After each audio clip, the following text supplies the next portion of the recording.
Wow, ito yung loob niya. O, di ba? Perfect na perfect. Hmm? So, bon appetit. Try na natin. Das ist bei dir, was wir machen. Masarap guys. Hi guys! Welcome back again to my mini vlog. For today's video, gagawa po tayo ng abuchi. So, mga ingredients natin is nandito. Meron po tayong glutinous rice, 1 cup glutinous rice. Meron po tayong salt, sugar, and hot water. So, simulan na po natin. So, in a mixing, magkuha lang po tayo ng bowl. Lagay po natin ating glutinous rice, salt, sugar, and hot water. Halo-haloan na po natin hanggang mag-dissolve yung sugar.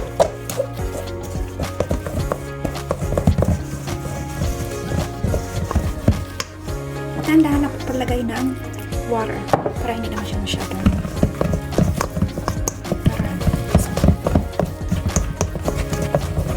mix-mix lang po natin.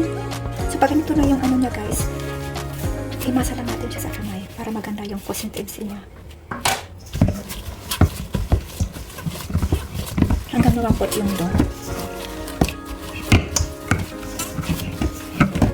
So, pag ganito na yung dough guys, yan, soft na siya, masyadong firm. Ilipat na natin. So guys, imasa na natin sila. Pero lang ang masa.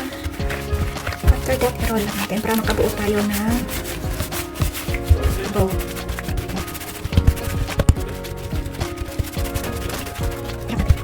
Yep.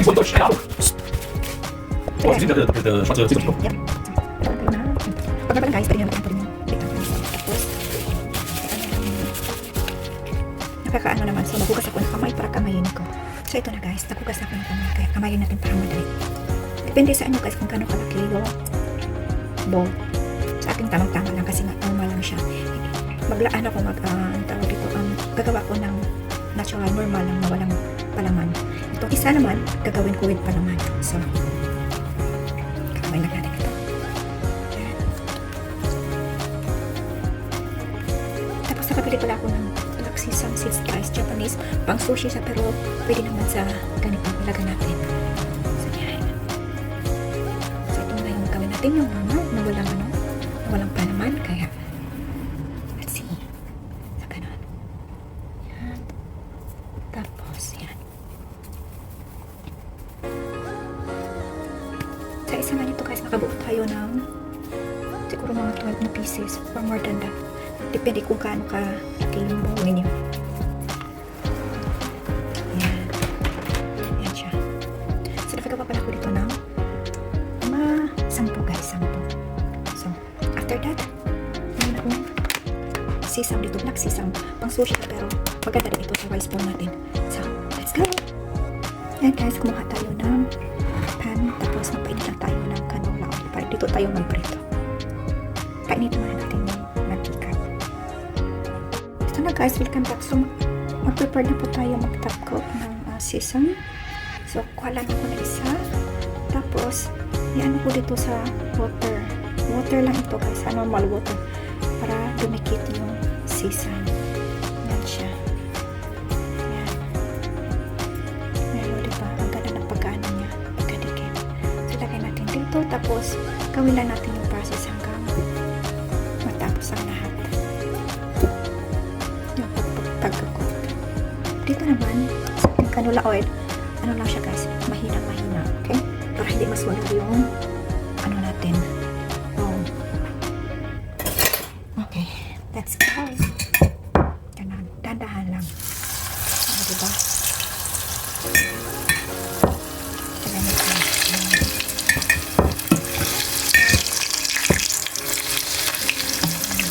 Mahina-mahina kasi lang guys, para hindi masunog yung ano natin, rice bowl.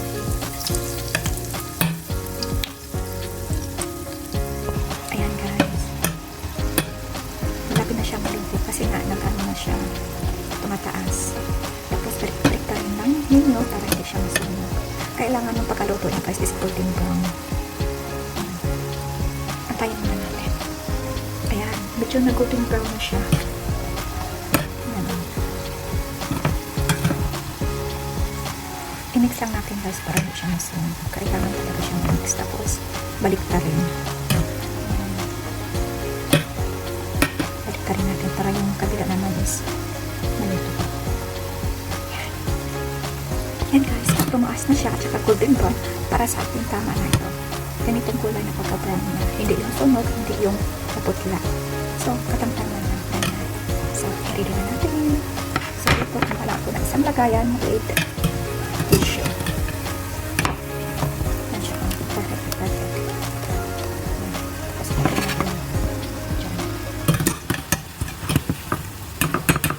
Para ma-dissolve yung extra oil niya. Yan. Perfect. Oops. Sorry for that. Yan. Look at this. Black sesame ito guys ha. Black sesame ang ginamit ko. May natural, may puti din siya or brown. Pero ang request ng asawa ko kasi na mabago yung sushi, ano niya, sesame. Ito pala yung brown guys. Kung bibili kayo, ganito ito yung brown niya. Yan. Sesame black for sushi yan. Ito yung ginagamit ko. So okay, tikman na natin. So ayan na guys. Patikim na natin sa asawa natin. Kung magustuhan niya yung dessert. Dessert. Herr Schatzer, probier mal. Hast du schwarzen Mund gemacht? Ja. Das Black Sesame Seeds. Eis. Es ist noch heiß. Diese Lavafelder sind eigentlich die aufsteigende Lava, So magta-try tayo guys. sondern das, was mit ihr aus dem Try natin. austritt. Ito yung ano niya. Wow, ito yung loob niya. O, di ba perfect na perfect.